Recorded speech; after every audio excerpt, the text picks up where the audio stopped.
Peace and welcome to the culture here on the Black Star Network. I'm your host, Farajii Muhammad. Thank you so much for tuning in and being a part of the conversation. Folks, we got a lot to get to today, and I'm so happy that you're able to join us. Look, folks, let's talk a little bit about what's going on with the Supreme Court, how they have a new case that may just completely change how we go on the internet. We'll have a conversation about it.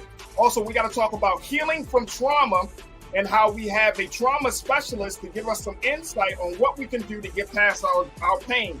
And of course, we got to talk about this whole controversy around Jonathan Majors and Rihanna's magazine covers, as it looks at how we redefine Black men, masculinity and femininity. So we got a lot to get to. Stay with us. It's all happening on today's edition of The Culture right here on the Black Star Network. Let's go.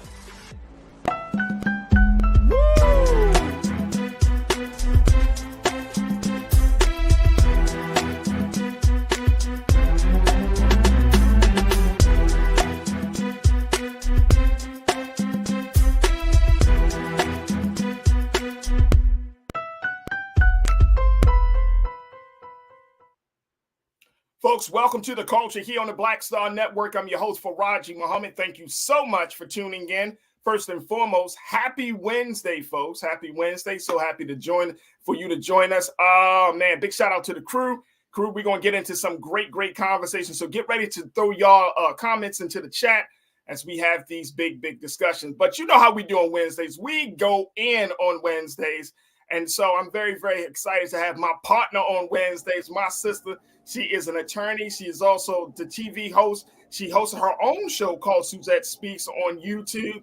And I'm always happy to have her join me for these big conversations on Wednesday to get me through my week. My sister, Suzette Speaks. Suzette, good afternoon. How you feeling? Hey, Culture Crew. Hey, Farajii. Thanks for having me. Always good to be here on Wednesdays. Really enjoying it. So I'm looking forward to today's conversation. Absolutely. All right, so we had to bring you in, especially I had to have you to kind of get your take and insight on this first story, which is around the big case that the Supreme Court is actually trying to review. This is a case that many people probably don't even know is happening, but this is a case that really gets to the heart of how if certain sites, certain social media platforms, should they be held responsible for people's actions, especially when they have, when they posting something that is, hate oriented, when they posting something of violence and something actually happens in real life, in real time. Should these social media and so should these, search engines and other websites be responsible? So this is a case that is rooted in this one law called the Section 230 of the Communications Decency Act. And folks, I want to share this with you very quickly.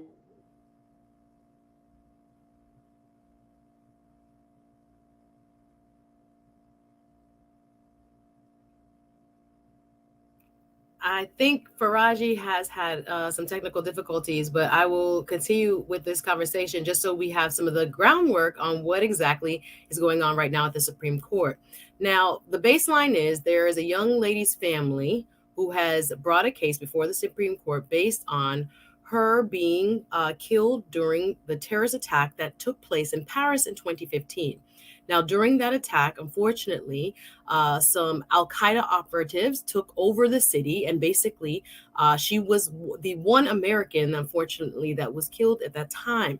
So these individuals that were charged were found guilty in a court of law in France. But however, the family has now brought a case before the U.S. Supreme Court in order to see if internet platforms such as YouTube, Twitter, Instagram, etc., will now be held liable, not only because this act, Section 230, has protected them for the last 25 years, it has given them free reign to just serve as a host.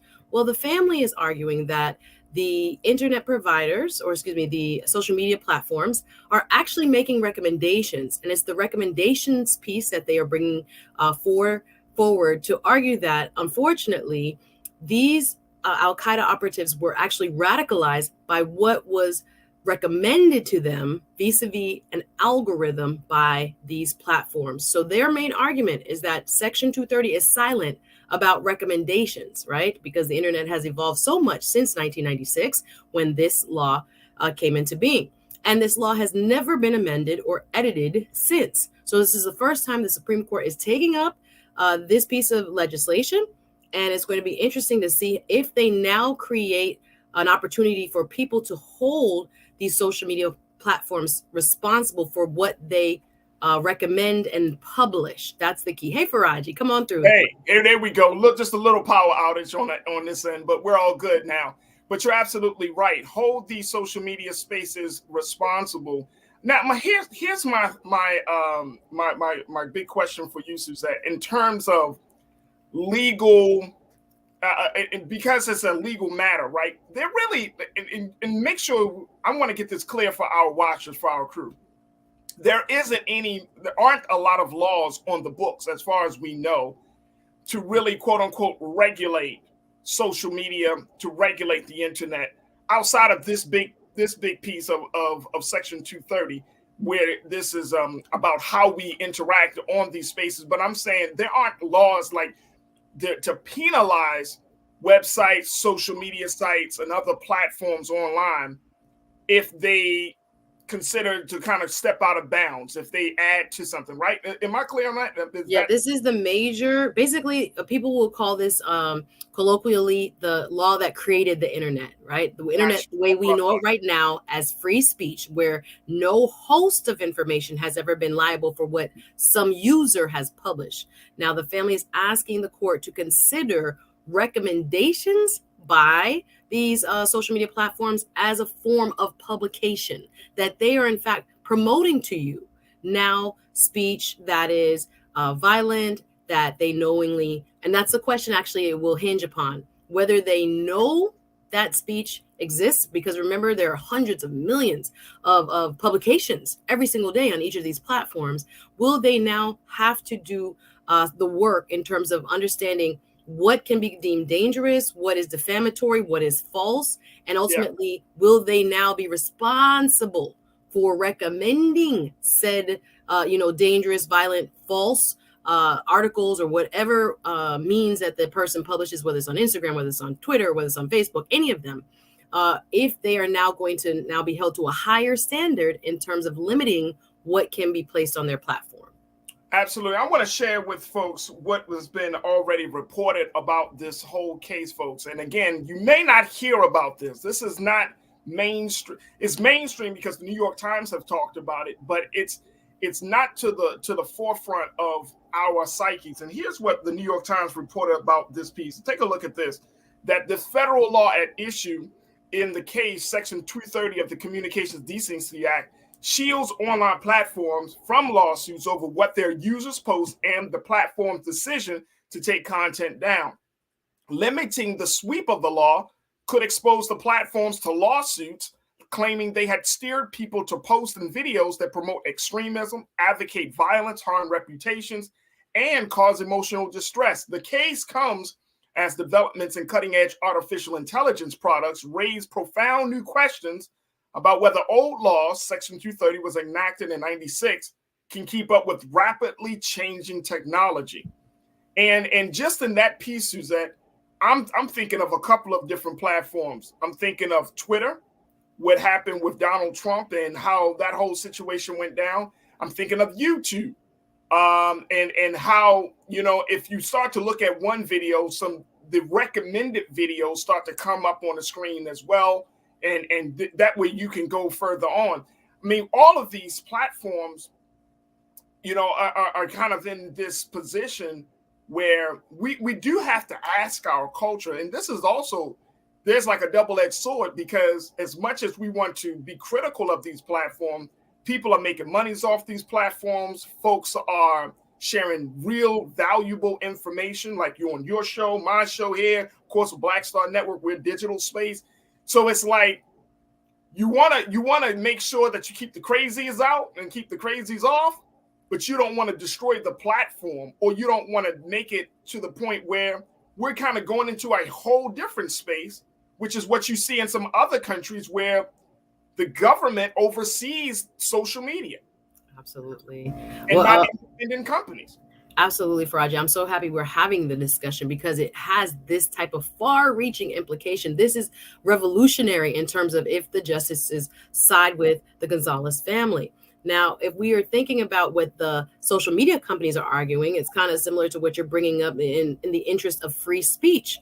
We would not have the same internet at all. And what Google, who is the defendant in the case, is arguing is that this experience called the internet is a curated experience, which is you would have a totally different user kind of interface where random things would come to you. It basically would ruin the experience, and it may quell the free speech interests of why the internet exists in the first place, which is to share unbridled information. But we know with that open door, it has allowed, people who have also had nefarious causes to also have full expression and recruit and train and basically become quite popularized through these platforms. So the Gonzalez's are trying to get the Supreme Court to open the courthouse door to others who have been injured by what they argue is the curation. No, you stop becoming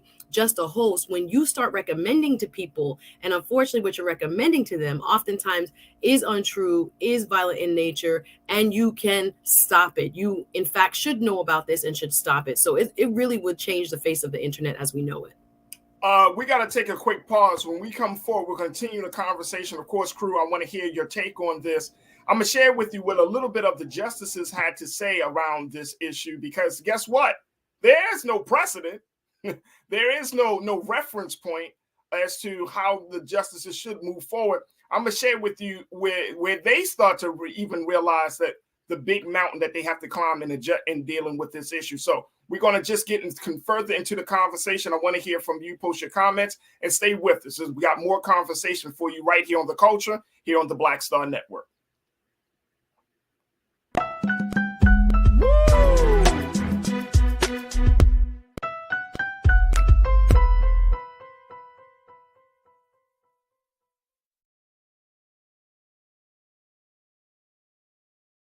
Black Star Network is here. Oh, no punch! I'm real revolutionary right now. Thank you for being the voice of Black America. All momentum we have now, we have to keep this going. The video looks phenomenal. See, there's a difference between Black Star Network and black-owned media and something like CNN. You can't be black-owned media and be scared. It's time to be smart. Bring your eyeballs home. You dig? When you talk about blackness and what happens in black culture, you're about covering these things that matter to us, speaking to our issues and concerns. This is a genuine people-powered movement. There's a lot of stuff that we're not getting. You get it, and you spread the word. We wish to plead our own cause. Too long have others spoken for us. We cannot tell our own story if we can't pay for it. This is about covering us. Invest in black-owned media. Your dollars matter. We don't have to keep asking them to cover our stuff. So please support us in what we do, folks. We want to hit 2,000 people, $50 this month, raise $100,000. We're behind 100,000, so we want to hit that. Y'all money makes this possible. Check some money orders. Go to P.O. Box 57196, Washington, D.C. 20037-0196. The Cash App is $RM Unfiltered. PayPal is R Martin Unfiltered. Venmo is RM Unfiltered. Zelle is Roland at RolandSMartin.com.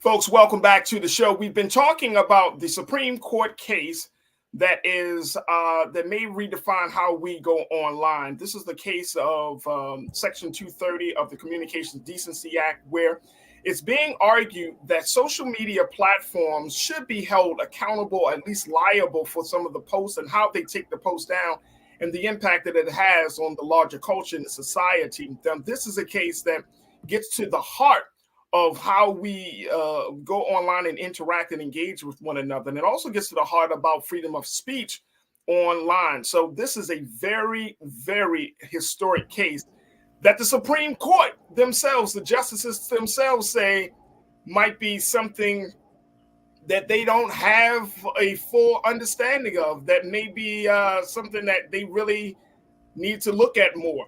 I want to bring in our sister who is Suzette Speaks, who's an attorney out of Florida, as well as a TV host. And I'm saying that because, Suzette, the Supreme Court, they were like kind of making jokes throughout. I mean, according to the reports, they were just like, I think, and I forgot which justice said it, but she made the point, like, you're not talking to experts of technology here.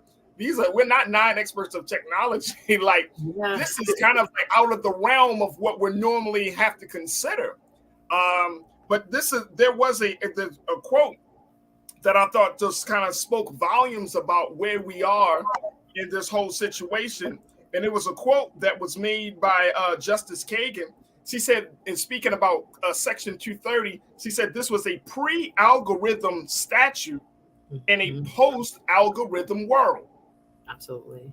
Absolutely. So we're talking about a statute that was created in 1996 around decency and how we communicate. 1996, folks, if you were born in 1996, you know what I'm saying? Like, we're almost literally 30 years, we're 3 years shy of when that statute was created.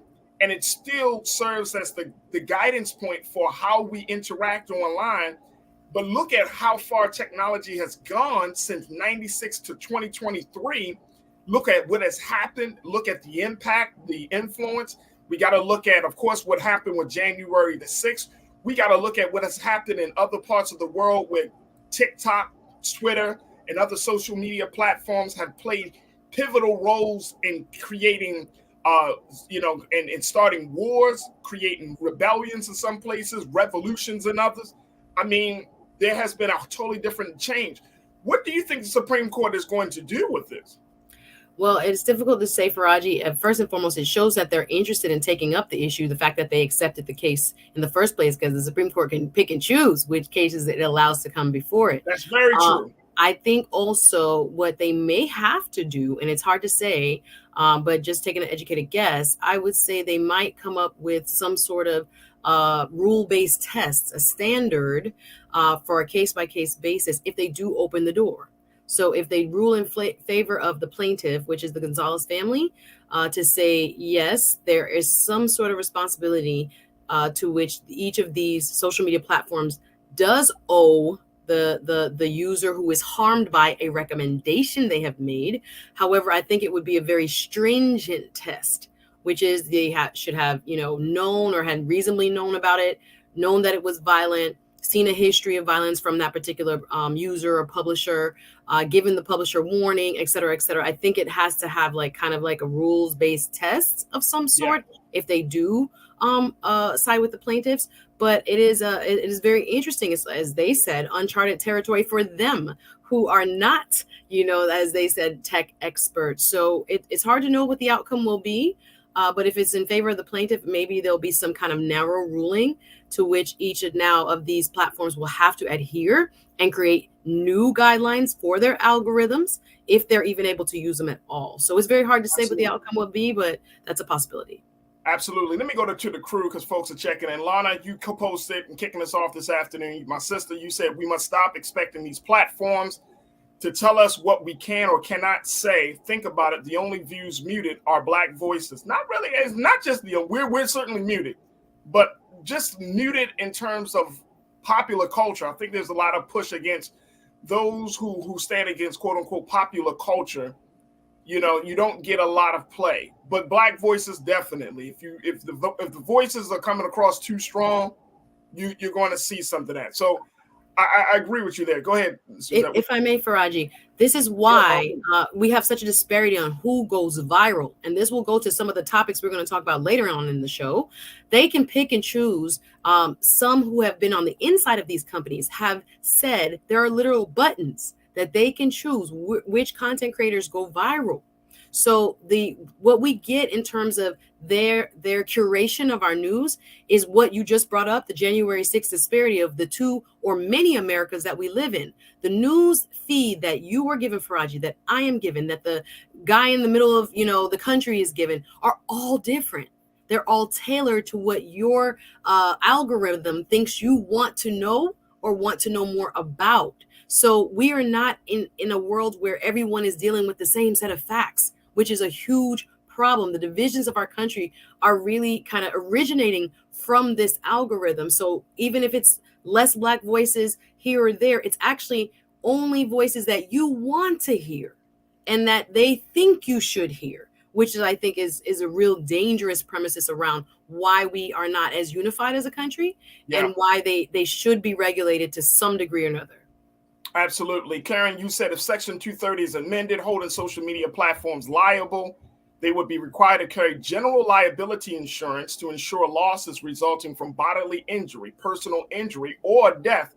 Karen has been working in the insurance industry for years. So that is another part of the conversation that we really need to have. Like, if somebody is harmed or someone is killed as a result of some type of wording or exchange on social media, now you got to get into that space of having some level of general liability insurance. And that can cost from millions of dollars just for an individual. So it's billions of dollars for companies. I was about to open up a new office in a new area of practice because think about it. Everybody has curated their type of, desired material according to the algorithm every single day. So it's not just about like something that you read. You are constantly being fed. In the case of the Gonzalez's, the Al Qaeda information, what is going on, how terrible, things are in Paris, and, all about jihad as they think of it, and all those things constantly, it's radicalizing them. Right? If they sat at their home without internet, they would not have access to this. So they're saying there should be some degree of culpability, whether they're going to rule in that favor, and therefore they'll have to be insured, et cetera, et cetera. I just don't. It's about to be crazy in terms of the legal practice, because there are a lot of people that have been harmed, as we could possibly argue, due to what the social media companies are allowing the algorithms to control.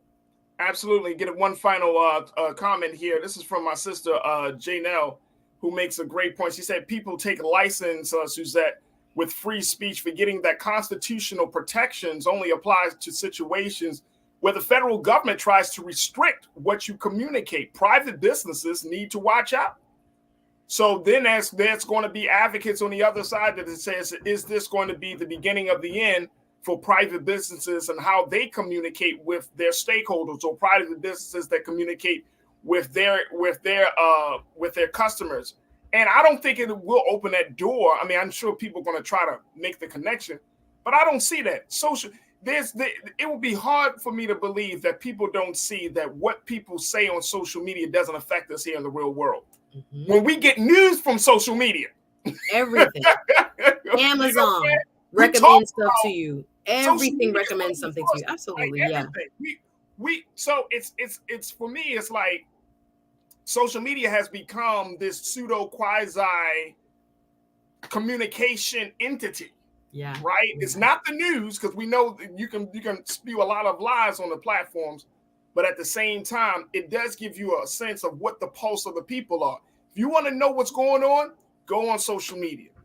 That's why Twitter, it gives you the option to see what's trending. They have a section, I read it every day. They have a section that says for you, and then they have a section that says national, or they might have a section that says, sports, but it gives you the option. And I think that speaks volumes, because guess what? They are tracking what people are talking about based upon your specific preferences versus what they are talking about in general. So it opens up a huge, huge door. Suzette, we got 30 seconds. Okay, but that means they have to bear more responsibility, because remember, what they are producing for Farajii out in LA is not the same as the guy sitting in his living room, in Baltimore or in Maine or wherever it is across this world. So if they're allowed to create, in essence, many small little internets in different types of source material, depending on, again, your preferences of what the algorithm is telling you, they therefore, bear that responsibility. I will also say there are two laws, one out of Texas, one here in Florida, that are at the state level trying to challenge the internet companies or the social media companies' ability to regulate. political speech. They want to make it more free because they think that any type of regulation would, in fact, harm their political positions. But the Supreme Court would trump any of these laws if this were to pass in favor of the plaintiff. Absolutely. Absolutely. We got to keep our eyes on this. And folks, trust and believe we're going to do our due diligence to keep you posted as well. All right, we got to take a quick pause. When we come forward, let's talking about healing from trauma. We're going to be checking in with life coach Ayanna McNeil to get the latest about how we can move forward when traumatic events happen in our lives. Stay with us. That conversation is up next here on The Culture on the Black Star Network.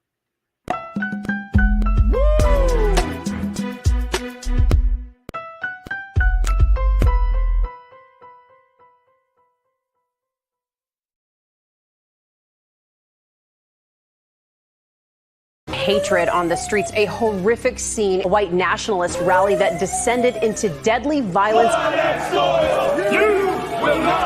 White people are losing their damn minds.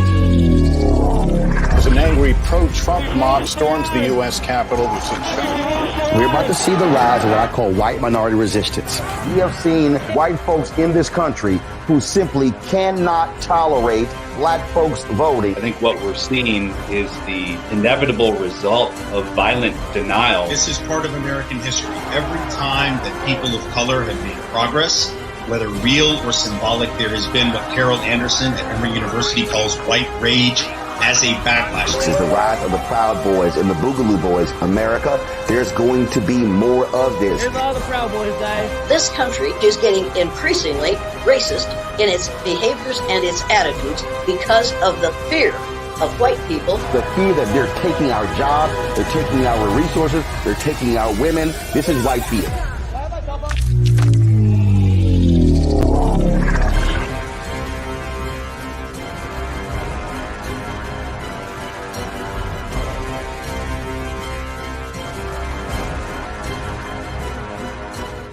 Black Star Network is here.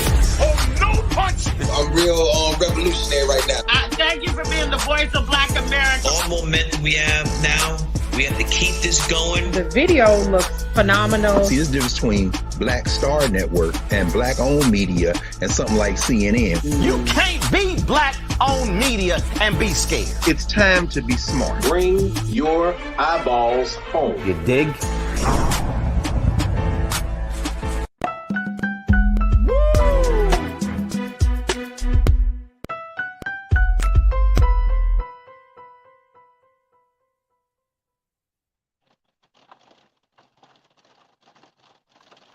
Folks, welcome back to the show. It's time for us to have a different conversation about trauma, and this is the subject of our next segment as we check in with life coach Ayanna McNeil to give us some insight on how we can handle when traumatic events, tragic events, life-changing events take place in our lives and what we can do to be recovered and restored from it. Now, this comes out of a space just taking a look at where we are in our culture.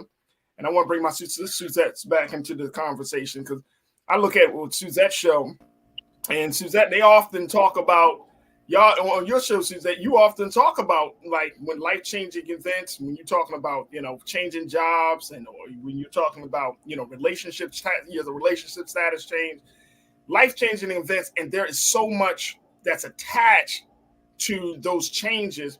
And guess what? I'm of the thinking now, I can't handle it. You might need to just, you know what I'm saying? Like some things might, it's like when we honest with ourselves, like, you know what? I'm not as strong as I could be. It's a lot. We shoulder a lot in our society. We do. So I wanted to have this conversation. So I'm so excited to talk to my sister, Ayanna McNeil. Let's bring Ayanna into the frame. Ayanna, she is a certified life coach, and she's going to give us some insight on how we can move forward. More importantly, how we can recover and heal from trauma in our lives, especially, of course, when you're Black. Yes, yes. When you're Black. Ayanna, good afternoon. How you doing, sis? Good afternoon. How are you? Nice to be with both of you. Thank you for having me. Can y'all hear me clearly? Yeah, we can hear you well. We can hear you well. Perfect.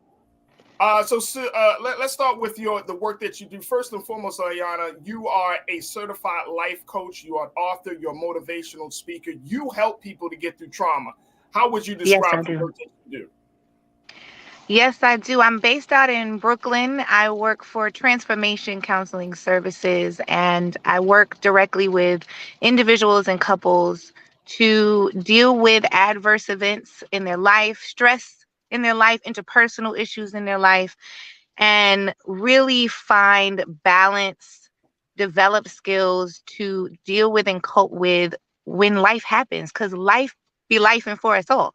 I tell my clients that all the time. We all have experienced traumatic events. We all have our background where we have gone through something that's traumatic, and it's okay not to be okay.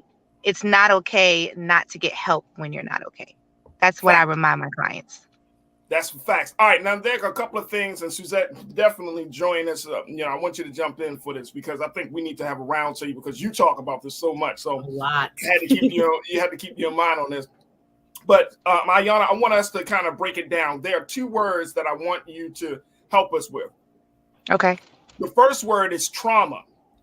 Mm-hmm. Folks often use the word trauma. If we have a bad day, it's trauma. If we can't find, and I'm not even trying to trivialize it, but I've heard it used in this context that, you can't find the closest parking spot to the mall. You're like, this is traumatic. You know what I mean? Like it gets to be used kind of like haphazardly. So what is the way that you would define trauma? Well, trauma is defined in the dictionary as a distressing, stressful event. And so that's very general. And it might be traumatic for somebody not to find that closest parking spot next to the mall. We can't define for someone else what trauma is for them, but the actual literal definition of trauma is a distressing, stressful, frightening event. And so that looks different for anyone. The way I describe trauma, and it's so appropriate for right now because I'm actually sitting in the rain, it's pouring here in New York. I describe it as rain. And I say, when you go outside in the rain, you're bound to get wet. So trauma is the rain. It will fall on everyone in different ways. It might be light, it might be heavy, it might be a downpour, it might be a sprinkle. We will all experience trauma very differently. And the things that we shield ourselves from the rain are different tools, different support systems, such as therapy, such as coping skills, such as supportive network of people you love and trust. Those are our umbrellas, our raincoats, and our rain boots that shield us from being drenched in the rain. But trauma is like rain. It will fall on everyone at some point. Trauma is like rain. Suzette, what's your take? She ain't never lied. Well, sis, Miss Ayana, you're doing God's work. I initially came on YouTube with that in mind, and people told me it's too much to talk about women's trauma all day on YouTube. But I've had live events around this because I realize a lot of our sisters are not healed. We are not able to show up present and in our fullness because we're still dealing with the scar tissue. What commonly do you see when you talk to someone as a life coach is some of the sources, as we're talking about trauma, that people leave kind of undealt with when they're approaching their job, when they're approaching romantic relationships, when they're approaching life, and that it hinders them from living and expressing themselves fully and enjoying this journey of life fully? Where do you see some of those sources of trauma? That's a good question, Suzette. And thank you for creating those spaces and continue to do so because it's so necessary. Just to reduce the stigma of you can talk about emotion, you could talk about what you're struggling with, and there are people who understand and support you. What we typically see is people who are really struggling with conditionings deeply rooted in our childhood, deeply rooted in our interpersonal relationships from growing up. Some people may have experienced abuse or neglect or harm, and they learn conditioning that tells them, I'm not good enough, I don't deserve, I'm not worthy enough, I don't have enough. So people come from a place of scarcity if they had to struggle growing up. So I really work with each of my clients to explore their conditionings. I call it our BS, and BS standing for belief systems. Explore your belief systems. Ask yourself, why do I believe what I believe about myself? Because it is always rooted in conditioning. And so we go all the way back. We go back to, the first time you equated getting praise with your worthiness, because now you're a people pleaser. In your 30s, you want to please people because when you were a child, the only time you got attention was when you were doing something that was worthy to be praised. So we go all the way back, but it really is, we are all deeply entangled in our conditionings.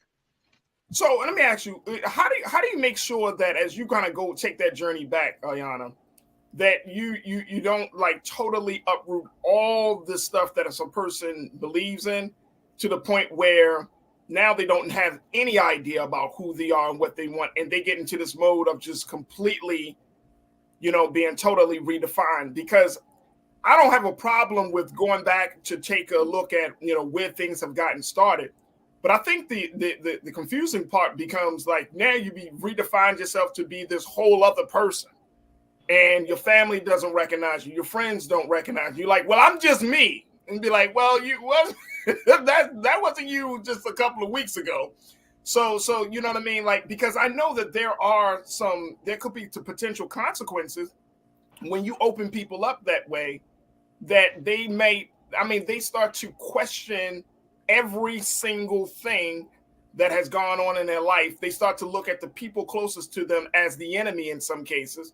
So how do you make sure that there's that proper balance there?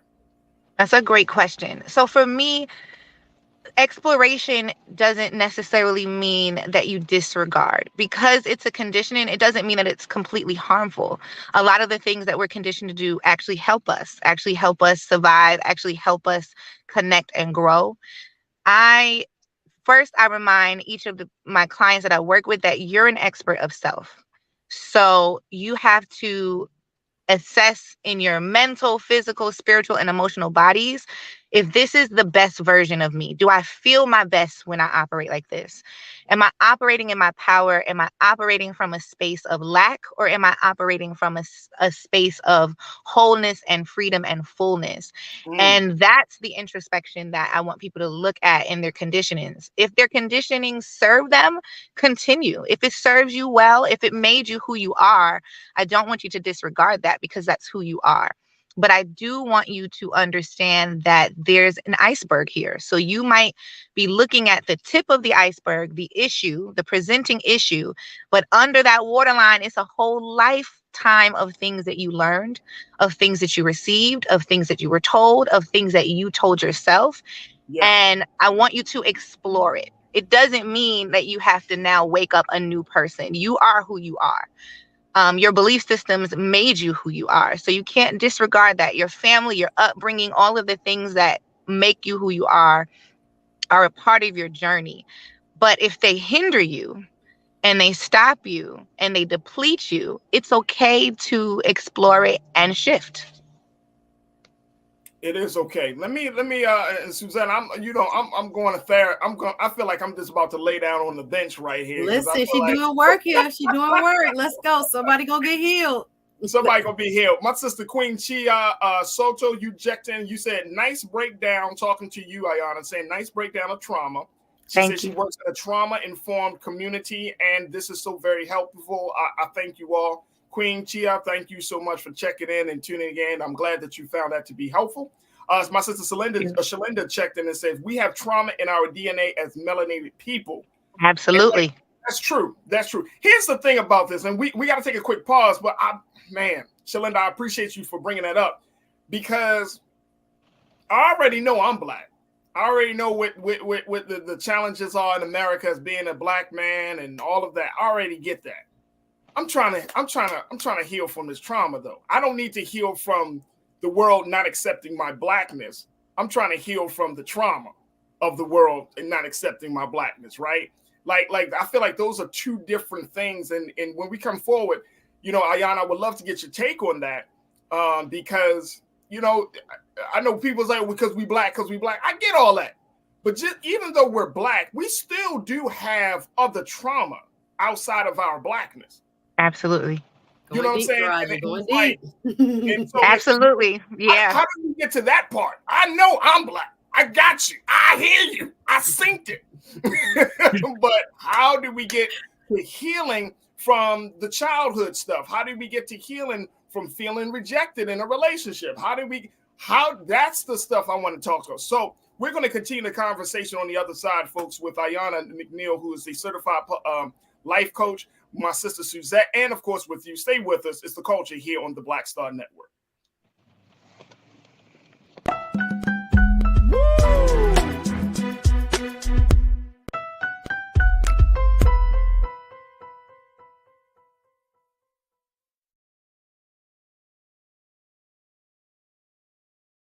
Pull up a chair, take your seat. The Black Tape with me, Dr. Greg Carr, here on the Black Star Network.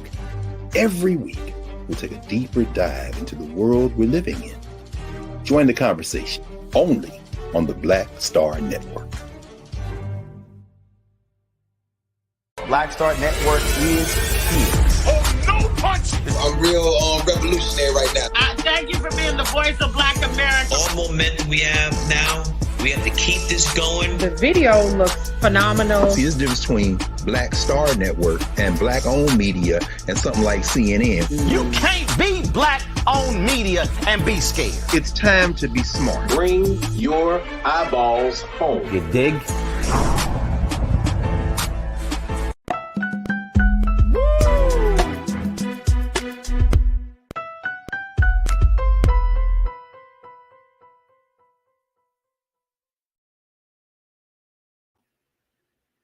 Folks, welcome back to the show. We've been talking to certified life coach Ayanna McNeil, who is an author, motivational speaker, talking about healing from trauma. And I'm also joined by my sister and my friend, Sister Suzette Speaks, who is a TV host and attorney, as we talk about this issue of recovering from trauma. And Suzette, such an important conversation that we're having here. And I'm so grateful to my sister Ayanna for doing the big work of trying to heal people. But I want to get back to that point that I was making, Ayanna and Suzette, which is, okay, we understand. Shalinda said, look, we have trauma in our DNA as melanated people. Facts. I get that. But is there a way that we can look beyond our blackness to get to the other traumatic things? I get it. We have systemic racism and all that stuff. But what about when you have a failed relationship? Or what about when you go through a major change in your money situation, right? Or you lose a job, or your friendship just feels like it doesn't fit you, and how that's been traumatic. I want to get to that stuff. Can we separate the two, your blackness from the other stuff? I'm on the page of I can't separate my blackness from anything that I do. And that's just my personal opinion. However, and I'm not saying that because I want to be somebody else. I'm saying the issues of your blackness, does that play into your failed relationship with, say, your black significant other? No, not necessarily. We understand that we live in a society that attacks us for our blackness, and we have to navigate those systems and navigate those challenges. But that doesn't mean that all of the trauma we experience, all of the adverse experience we have is rooted in white supremacy and rooted in a system that attacks our blackness. So with that being said, there are things that you will experience. There are traumas that you will experience. There are adverse life experiences that you will experience that is not dictated on your blackness. It's not contingent on being black. Right. However, in a world and in society, you need spaces that affirm your blackness and keep you safe as you work on your healing journey. And so finding providers that can acknowledge you in your blackness and as a human and as a person is important. Finding someone who will, if they don't understand our language and our flavor and our style, they want to learn, they want to expand in their knowledge so that they can best serve you as the clinician or the help that they are. But finding spaces that affirm your blackness, I think, is very important in the therapeutic process. Mm-hmm. But it isn't contingent on getting help because you're black. Like everybody needs support. Like I said, trauma is rain. So it doesn't just fall on black folks. It falls on everybody. Rain falls on everyone. If you walk outside right now, you're going to get wet because it's raining. So you need to find things that will shield you from being drenched in your trauma. And that is not dependent on whether or not you're black or not.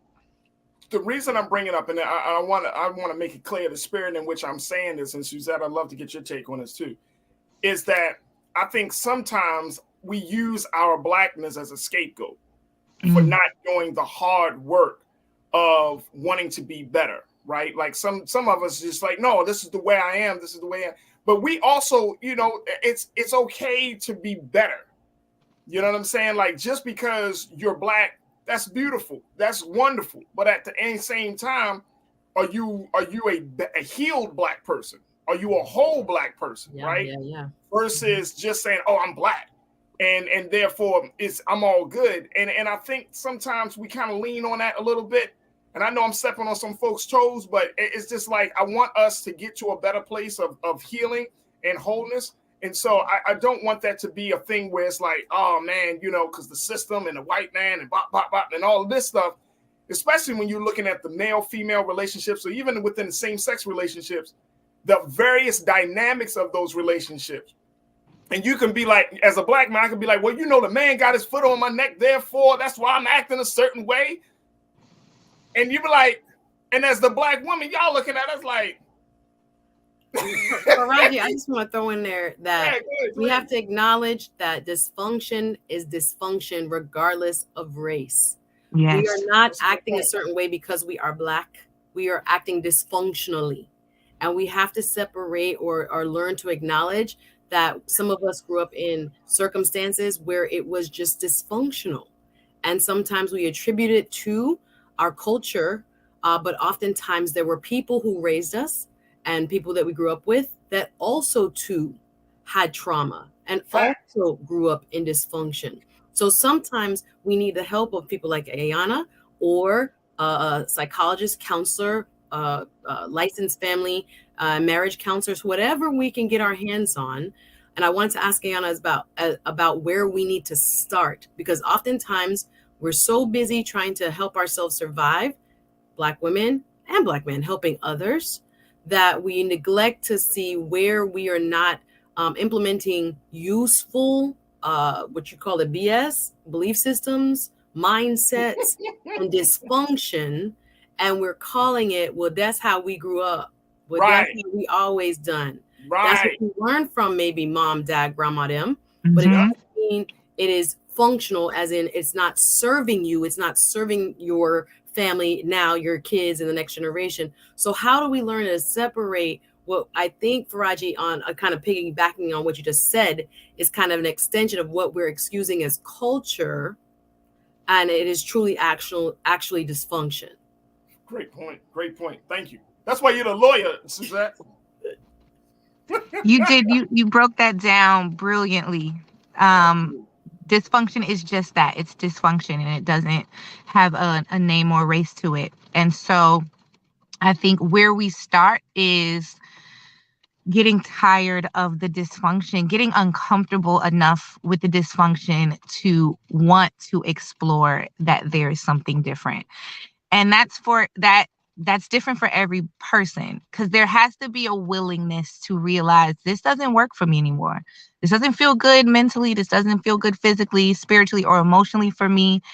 And it's not working. I am not at my best. And when you feel that way, asking for help, seeking help, talking to someone, reaching out to someone, we have to get past the stigma.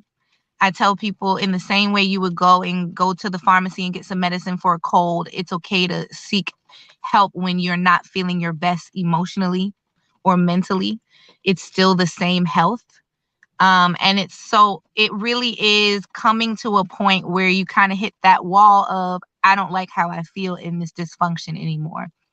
But dysfunction, like you said, it falls on everybody, and realizing that what we learned, what we were told, what we told ourselves might not be for our best selves. Absolutely. I want to get to the other part of my other word. There was two words I mentioned. One was trauma. The second being coping. And this is something I came across in the on the website Psychology Today. At least let's post this quote, talking about what coping is and how coping is used as a way to deal with adversity. According to Psychology Today, they say the way we respond to adversity is usually referred to as coping, and it's essentially about how you deal with things happening to you. There are various types of coping strategies. One of the most studied is called cognitive reappraisal, which specifically focuses on reframing how you think about an event. This is an iterative process where we reinterpret our situation over multiple time points. Thus, the process is called cognitive reappraisal due to its ongoing and active nature. What makes some people better at cognitive reappraisal? Research has found that brain activity differs between resilient and non-resilient people exposed to the same trauma. So I wanted to kind of throw this in there as well, Ayana and Suzette, because when we're talking about reframing how we think about an event, and going back to that point that you made, Suzette, about the culture, right? Like here's a case in point. If you grew up in a neighborhood where drug dealing was frowned upon, but it was also glorified more than it was frowned upon, you might start to think that that's okay, that that's normal.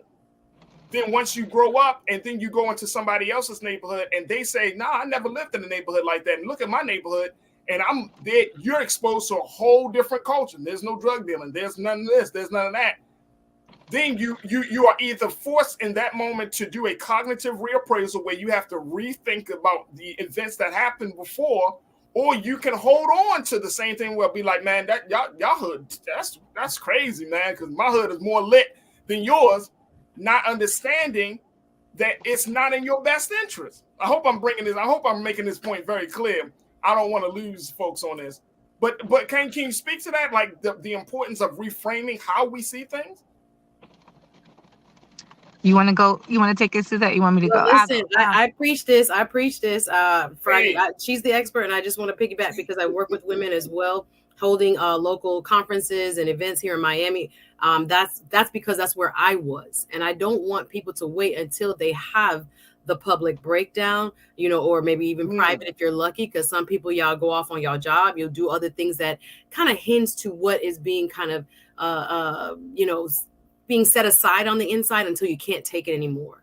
So whether it's that aha in quiet or that aha in public, you'll know, as Ayana has talked about, when it kind of bubbles over, but we want to get it before we bring it into the relationship. We bring it into our kids, how, and with our kids and how we're rearing them, etc. What I will say is, and if you will put up this quote, please, and I see Danita Jackson, I see you, Sandy W, in the chat. You guys are talking my language when it comes to what we are attributing to Blackness and what others attribute to Blackness, which is oftentimes conflated. It's not the same thing. We have so many different components that contribute to what's going on, especially in our economically deprived communities, that we are oftentimes if it happens across the street, it's because it's dysfunction. But if it happens in our neighborhoods, it's because they're Black. No, this is why exposure is important. You wouldn't know that in your example, drug dealing was wrong if you haven't been exposed to something else. And sometimes, again, it can happen regardless of economics, right? Just because you got more money don't mean that you're necessarily. I've had people, their fathers cheated their whole life, and so they are marrying people that they are also covering for. It can manifest in many different ways. But to what Sister Ayana has said is that if you are looking at your life and you're saying to yourself, wait a minute, I am not living in truth.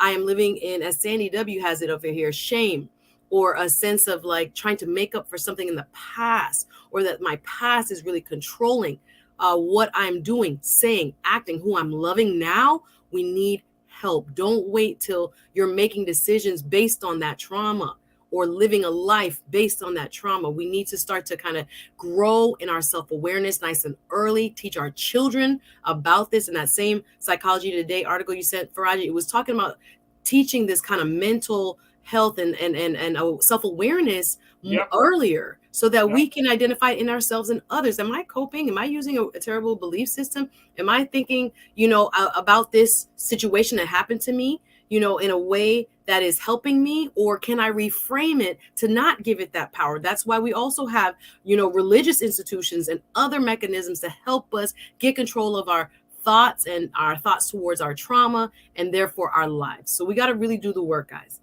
Real quick, Ayana, what's your take? Yes, so I want to talk about coping and then really just the two type of brains that people show up in. One, coping skills can be both healthy and unhealthy. People can cope by drinking and smoking till they numb whatever they're feeling at that moment. Or coping can be I call a support system or I follow my safety plan and if I feel like I am unstable or dysregulated. So coping can either be healthy or unhealthy, the way you spin it and the way you look at it. I love that both of you talked about exposure and also access. So here's the thing. People show up in two types of brains, survival brain or thriving brain. And when you're in your survival brain, you are literally trying to operate from the traumatic experience, from your traumatic lens. How do I survive? And so when you are in a world of dysfunction and you're showing up in your survival brain, you are going to do things that will give you immediate comfort. There was a poem that I used to share with teachers. I did mental health work in schools and we did trauma training for teachers. And the poem is called I Ain't Got a Pencil. And I don't know the author's name at the top of my head. But if you Google I Ain't Got a Pencil poem, you will find it. And the poem talks about my teacher was upset that I didn't come in with my homework. My teacher was upset and screaming at me that I didn't come prepared with a pencil, but I had to go through all of these things just to get to school. I had to get my baby sister up and my mother is on drugs and we didn't have any food and we didn't eat. And I made it. At least I made it to school and you screaming at me because I don't have a pencil. And we told educators when people show up, they show up as their whole selves. Yep. Everybody shows up as their whole selves. And you have to know that sometimes people are showing up in survival mode. And coping may be moment to moment, but adding healthy coping skills, adding healthy experiences, giving them exposure to something different than what they're used to will help shift their behavior. That's CBT therapy right there, cognitive behavioral therapy. So you change how you think about something and it will ultimately affect your behavior moving forward. But you have to be exposed. So exposure is important. You have to be exposed. And that's why I brought up that piece about reframing what you're seeing, what you're going through, because somebody else might be going through something different, or they can help give you some clarity to let you know, like, that's not healthy or that is healthy. They can help you provide some balance. Ayana, I thank you so much, sis. I got to bring you back on. There's so much more we can certainly discuss. Yes. But I'm so happy you were able to join me and Suzette today. So thank you so much for your time. We truly appreciate it. Thank you so much. It was a pleasure. Absolutely. Thank you, Ayana. Folks, we got to take a quick pause. When we come forward, we got some more great conversations. Let's talk about Jonathan Major's cover. Let's talk about the Rihanna cover. Black masculinity, Black femininity, and how it's being redefined. So that conversation is up next here on the Culture, right here on the Black Star Network.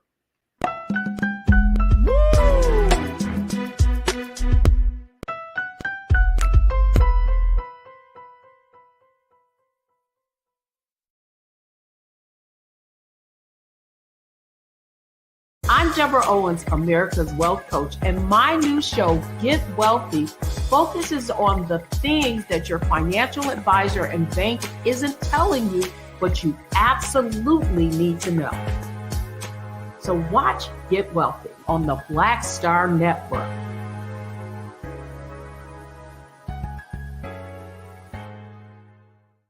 Black Star Network is here. Oh, no punch! I'm real revolutionary right now. Thank you for being the voice of Black America. All momentum we have now, we have to keep this going. The video looks phenomenal. See, there's a difference between Black Star Network and Black-owned media and something like CNN. You can't be Black-owned media and be scared. It's time to be smart. Bring your eyeballs home. You dig?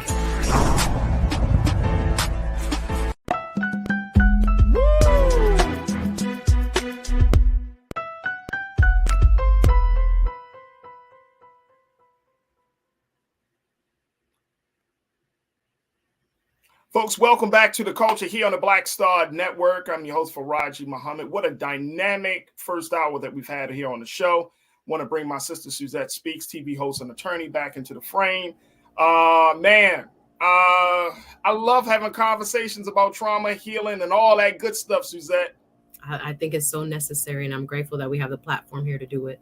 I'm serious. I am serious. When the opportunity came up for us to talk to Ayana, I was like, I know what dab to put her on. Wednesday.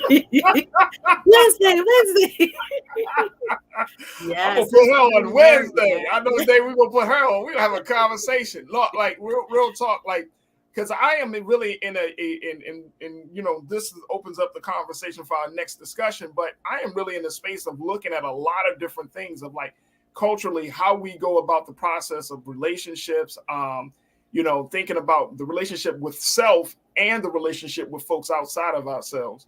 Mm-hmm. I'm looking at all of the, like she said, I love how she said it, your belief system or your BS, all of that, right? Because it's getting to be so destructive. And I think we need to be more intentional about who we want to be in this thing called life, right? I think we need to be more like, okay, we don't have to kind of be we don't have to be caricatures. Stereotypes, right? We don't have to play into the myths and of being who we are, right? And one of the things that I kind of came to an understanding of, and I would love to get your take on this, is that when we look at our culture oftentimes focuses on various parts of us. But I remember being in therapy, and my therapist told me this at the beginning of the therapy process. She said, Farajii, my job is to take your compartmentalized self and integrate you and bring it all together so you can have a whole self again. Listen, she said, I damn near cried. I was sitting in therapy like, and salute to you for being an example of Black men having, positive experiences and benefits from therapy. That's no. Look, I'm not. Look, if you're a Black man or if you're a man in general, you're a woman, I don't care. Like, therapy is excellent, man. Like, once you find your therapist, like how people say, I'm gonna find my person. Once you find your therapist, yes, it works. It's all good. Like it's wheels to the ground. But when she told me that, Suzette, it just resonated with me. She was like, you've been working out of this kind of dysfunctional, to your point, this dysfunctional space. And I realized, looking at our culture puts so much emphasis on the various parts of you, how you look, what you drive, what you wear, where you live, right?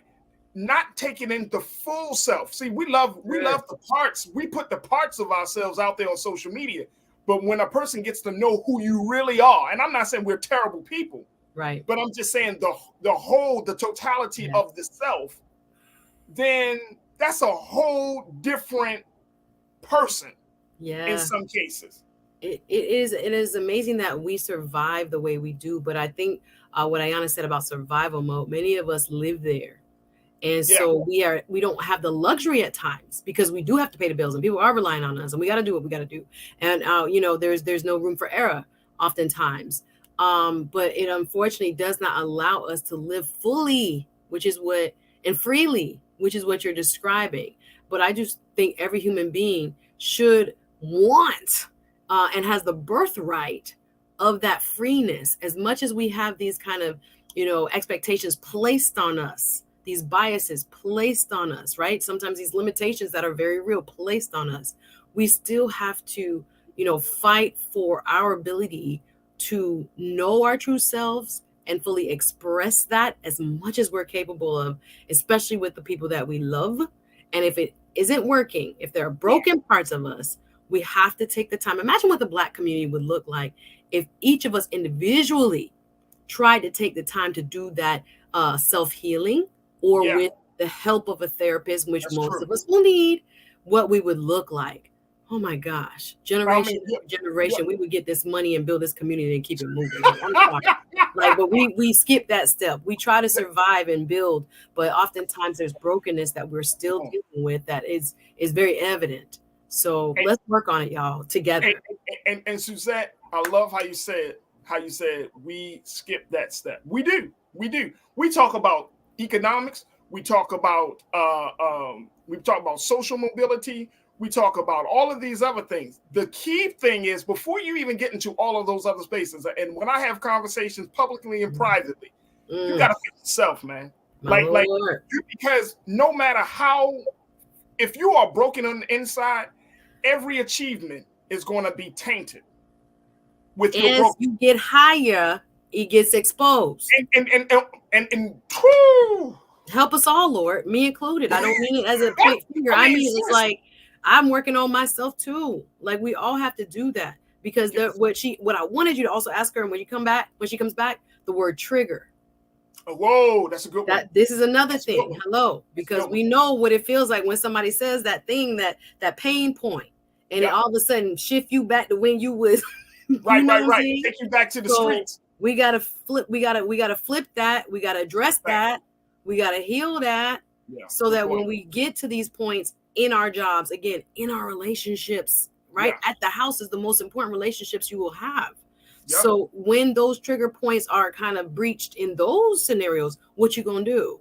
And again, it doesn't matter what car you drive at that point. It doesn't matter what you got in the bank account at that point, because you're molding the person you live with, persons you're responsible for each and every day. So we really got to work on it together. Absolutely. Now here's this is interesting because it speaks to what I wanted us to have a conversation about next, which is this whole controversy around the Jonathan Majors ebony cover and the Rihanna ebony cover of her, A$AP Rocky, and their son.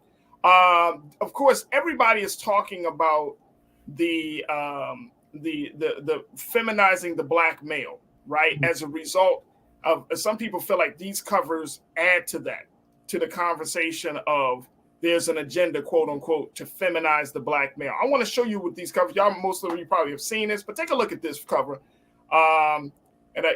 Lisa, if we can, there we go.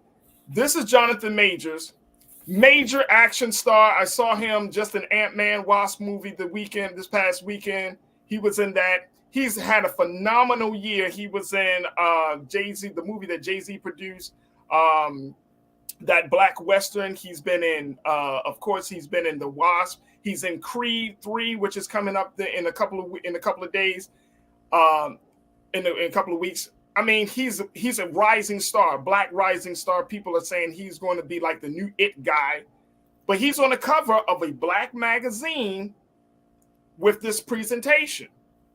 Right. So I want to start with Jonathan Majors, and then we'll look at the Rihanna piece, right? And because there's been a lot of conversation, and I wanted to have this conversation specifically with you, Suzette, because to get us to have a let's go. Y'all mad? People are really upset. Y'all mad about the cover? Let's go. Hey, at least let's show the cover again. Ooh-wee. And look, the dude look like he about to whip your ass. Yo, listen, first of all, Jonathan Majors is so talented. Let's start there. Not only is he physically ripped, but his body of work. He as an actor, like not as he physically whipped, but his body, going back to his body. We gonna call the man, he a handsome man, but we also gonna respect his work. Oh my goodness, like his breath from the civil rights era pieces to now Apollo Creed's or Adonis Creed, Michael B. Jordan's movie. He's like the foil on that movie. He's done so many wonderful roles. Now Marvel is having him do an extremely significant role. I just want to start with, can I just make my intention clear? Because sometimes, Farajii, I would shy away from these. We're going to have the conversation, but these kind of conversations, because I do, for me, believe there is also an agenda, oftentimes, to separate Black men from Black women. Yeah. And I want to make the intention clear that is not why I want to discuss this today, because I feel like some of it kind of gets recycled in these big stereotypes and tropes, as opposed to taking on, individuals. And again, there's so little representation that one person means so much to us. And I get that. But I want to start by saying we hear it again and again, but we're not sure that we are, even in our community, allowing Black people not to be a monolith. Let me start there. Right. Black men also, for generations now, have had to deal with the pervasive stereotypes, oftentimes negative, that are associated with Black masculinity. angry black man, right? Super aggressive, that he cannot show emotion. But we know as the human beings we are, the experience as a human being oftentimes incorporates all the emotions that, both men and women can have. We can be soft at times. We can be nurturing at times. We can be upset at times, but only certain emotions are allowed within the realm of what we are calling Black masculinity. I just want to also point out, first and foremost, I do not believe there is enough coverage of the various types of Black men and Black women in existence. We see the same archetypes over and over. But as we know, and I'm just thinking about it in just what we've discussed here on this platform, Tyree Nichols was a skateboarder.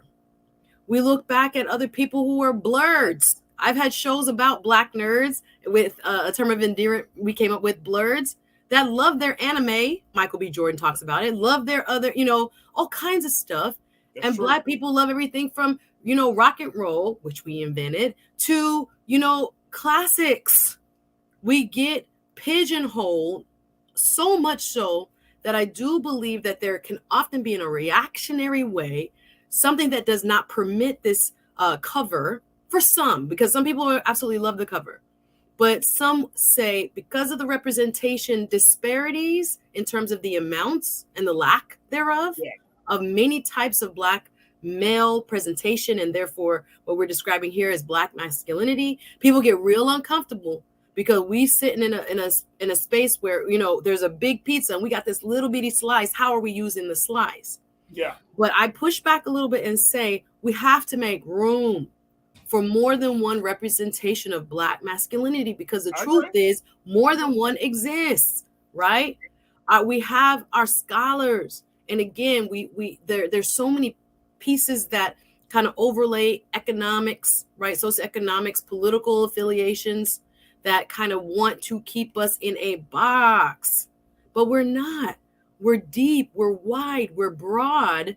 And I think with this cover, it is also kind of, again, triggering what many feel is actually happening in their real life, what they think is happening. I can't find a good Black man. I can't find a Black man that looks like what my expectation is. So therefore, this is a bigger agenda. Again, there were people I spoke to that found it very artistic with his jean boots pants, and others say that it was an ode to an anime character that looks like that, with, I forget the name of the character and what film it's from. I'm not a big anime person. Yeah. But that the designer or the person who kind of set him up, again, he doesn't make the decisions. They're artistic and creative. He allows. And first, let me say again very quickly. I appreciate you saying, kind of taking that stance, because even for me, looking at the cover of this, and I was like, okay, let me think this through. One, first and foremost, nobody is, and this is Ebony, folks. This is a Black magazine, that caters to Black readers. Let me just say it first. It used to be a Black magazine, but caters to Black readers. But when you do photo shoots, nobody is going to do a photo shoot that's not going to give the green light on certain photos to be released. Jonathan Majors said, oh, this is the photo they want to use? Fine, this is the photo that we'll use. Or yes, I like this photo, blah, blah, blah. You know what I mean? And folks, I would encourage people to go to ebony.com. There's a little video. It's a behind the scenes video of Jonathan talking about his experience of doing this photo shoot. And even though this photo was taken and people have their views, when you look at the video, you start to understand he is comfortable in his own skin. He does not think about, he wants to push the boundaries. Now, I don't know he's a part of the LGBT. It's supposed to be evocative. It's supposed to be evocative. And then personally, it doesn't matter to me. But what I do think, to your point, Suzette, is that there has to be some different conversations about Black masculinity. There was a sister that wrote a piece for Forbes.com. Her name is Maya. Let's make sure I get my sister's name right. Her name is Maya Hoskin. And she wrote this piece for Forbes. Hoskin, yeah. She wrote this piece back in March of last year for Forbes.com that talks about Black masculinity and mental health, what Black men should consider about their emotional and mental wellness. Here's what she said when we're talking about Black masculinity. Let's put quote one up, please, Lise. When we're looking at this, She said, traditional media portrayals of Black men haven't helped. As a study published in 2019 in the journal Psychology of Men and Masculinities explained, we have been inundated with images in film, television, and social media that depict Black men as overly masculine and in some cases aggressive and hypersexual. Open displays of emotion, on the other hand, are often frowned upon and not socially acceptable, sending a clear message to some Black men that to be accepted, they must fit a particular gender role in which strength and stoicism are mandatory. She also talks about this piece, and it's a great piece if you haven't checked it out. But one of the big things she's talking about is this, how of letting Black men be vulnerable, how this has played that this trope that you talked about, Suzette, has caged us and confined us and has not allow us to be vulnerable, to be in a space where we are comfortable in our own skin. Because my question was, how do we create a space for Black men to be vulnerable? How do you create a space where a Black man, he can be muscular, he can be tall, dark, and dashing and handsome and all of those things, but he still has feelings. He still has a heart. How do people gonna be mad, Farajii, because other people will see it a different way. And I see you, Lana L, on your comment, and I agree. Listen, we gotta take a break, but it's more to say to this. There are many ways to look at this. We don't all have to agree. I respect it though, sis. Yeah. Look, let's talk about it. And of course, we won't be able to get to all of the ins and outs of the Today Show, but it's just to open up. Like, are we doing enough to make Black masculinity a space of growth and evolution? Because what has happened from us? Farajii, they mad. Well, you know what? I mean, look, we and here's the thing. That's, if they're mad, that's fine, because this is part of our culture. You cannot close your eyes. It's good. You can't close your eyes and be like, man, I don't want to see that. I don't want to see that. Because but again, we're not a monolith, so people can see it however way. We're still a Black man. If I saw a Black man, I see a Black man. Exactly. We got to take a break. All right, let's take a break. Look at Suzette, man. She like Farajii. All right, let's take a quick pause. When we come forward, more conversation about Black masculinity, Black femininity, and you. Stay with us. It's The Culture here on the Black Star Network.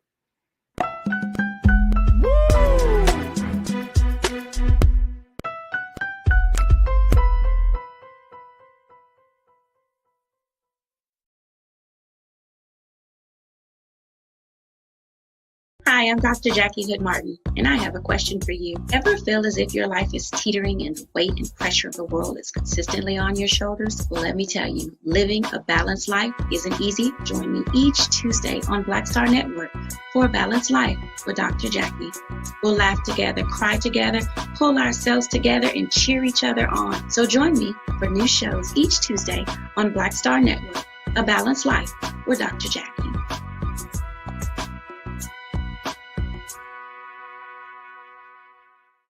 Black Star Network is here. Oh, no punch! I'm real revolutionary right now. Thank you for being the voice of Black America. All momentum we have now, we have to keep this going. The video looks phenomenal. See, there's a difference between Black Star Network and Black-owned media and something like CNN. You can't be Black-owned media and be scared. It's time to be smart. Bring your eyeballs home. You dig?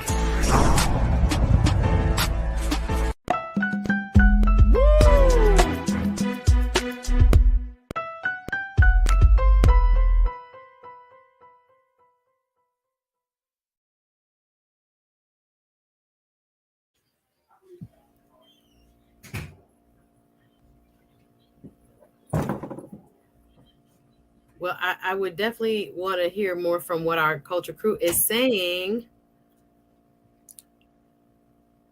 All right, we back right here, Suzette. I'm right here. There we go. Okay. Folks, I wanted to and welcome back to the show. We've been talking about this issue of the ongoing conversation with Jonathan Majors and his representation on the cover of Ebony magazine. Take a look at this once again, folks. This is Jonathan major movie star. He's bold, and he has taken charge. He's taken Hollywood by storm. And a lot of people have a problem about this representation we saw in Ebony. My question is, can we create a space where Black men can be vulnerable? Can we do that? Can we create that space? And that is one of the big questions. And that's why this is important for us to have this conversation from a cultural perspective. Suzette, let's bring you back into the frame here. Because I know that there has been a lot of discussion about, okay, that this is not the way Black men should be and everything. But I'm even pushing back on how we are right now, right? Because every Black man is not hypersexual. We're not all aggressive. We're not all beating our chest, right? Like there are different levels of expression of our masculinity, right? You know, some people will say, Farajii, you have an A personality type, but when you meet me, I'm not that kind of guy to, you know, walk into a room, what's good, you know, I need you to bow down to my greatness and all of this stuff. Like, I just don't carry that energy. You know what I mean? But it's just the fact of we have to be comfortable. And I'm saying whether it's from our cultural perspective or as a community of people, we have to be comfortable with the evolution and the spectrum of Black male masculinity and how it's expressed. See, I couldn't agree with you more. And like I said, Black men come in all different, you know, shapes, sizes, walks of life, and there should be room for all of them. I'm going to offer, and again, chat, you will let me know what you think, because there is an elephant in the room, not my necessarily opinion, but some may argue that there is a sense of some members of our community that feel as if there are media attempts to feminize Black men. I'm not saying I agree with that, but I want to throw out the other side of the spectrum on this, that think that there has been more promotion and I guess in a broad sense over the last maybe 5 years in society of LGBTQ Black men who are non-traditional in a sense, and there being some sort of connection to that with some kind of bigger agenda to remove traditional, I guess the term would probably be cisgender or heteronormative Black men from being the forefront of our community. So I know there are people who are afraid that that is happening.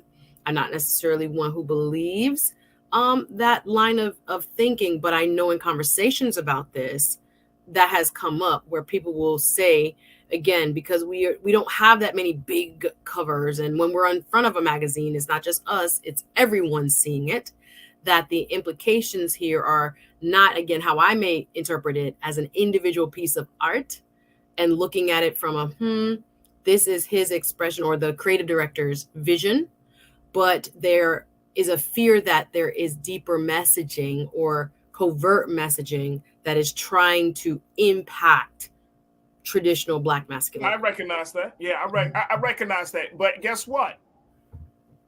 I mean, you're going to be, if you are secure, right? If you are rooted in your understanding of manhood and masculinity, and I'm talking to the men out that watch us, right? If you're rooted, you're not going to be upset to the point where you're like, oh my gosh, like this is the look. Let me just tell you, first and foremost, I don't know if the brother is a part of the LGBTQ community. That doesn't matter to me. It's not my business, right? Married, but yeah, anyway. No, it doesn't matter. So if he puts himself out there as, and if he's not a part of it, or if he is if he's an ally of the community, whatever the case may be, or he simply just wants to show what we've seen, like some of our crew members are saying, from the 70s, where Black men wore the high top heels and the big furs and all of that stuff. If that's level of that's the energy that he's on, that's a part of our history.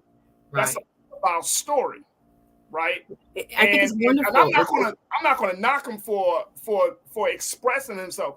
I think the problem is we take the outward expression as being the only expression. That's the problem. And we're just saying, oh, well, he got his lips ducked, and I get it. It's like you just not the duck lips, not the duck lips, right? This big burly brother, rocking duck lips. But if he was rocking duck lips with his daughter in a selfie on Instagram, him and his daughter taking a little selfie, would you be like, oh well, the context and with it? I mean, it's getting to the point where you just got to say, well, when can a Black man be a Black man? Or when can he be vulnerable to express the different facets of who he is? Like, there are different facets of me. There are different facets of brothers that I know. You know what I'm saying? Like, a lot of brothers, we we have a feminine side and we have a masculine side. That's just by nature. Mm-hmm. You know what I'm saying? So it's like, what are we trying to do? Are we trying, again, this is what our culture often does. We compartmentalize nature. We compartmentalize our natural selves and then make it unnatural. Mm. And so it's like, how do we need to create a space for all of these pieces to integrate and to work in concert with one another. And it's very interesting to see how this thing plays out. All right, let me get to some of the crew because folks are chomping at the bit on this. Salute to the chat. JJ, you said, let's be honest, black men are labeled sassy for anything that's outside of the norm. The average black man knows the only men that would be praised for wearing this without question would have to be a celebrity. Facts. I mean, a lot of celebrity brothers wear some wild stuff. You know, they wear Winston Duke in a skirt. He was looking good though, but they put him in like a kilt or something like this. Yeah. Hey, look, how many years did it take, Suzette, for people to realize that Prince will whip your ass? Did not play with his boot, with his little kid. He will outscore you on a basketball court. And tell you about yourself. Yeah, no, it's again, people are different.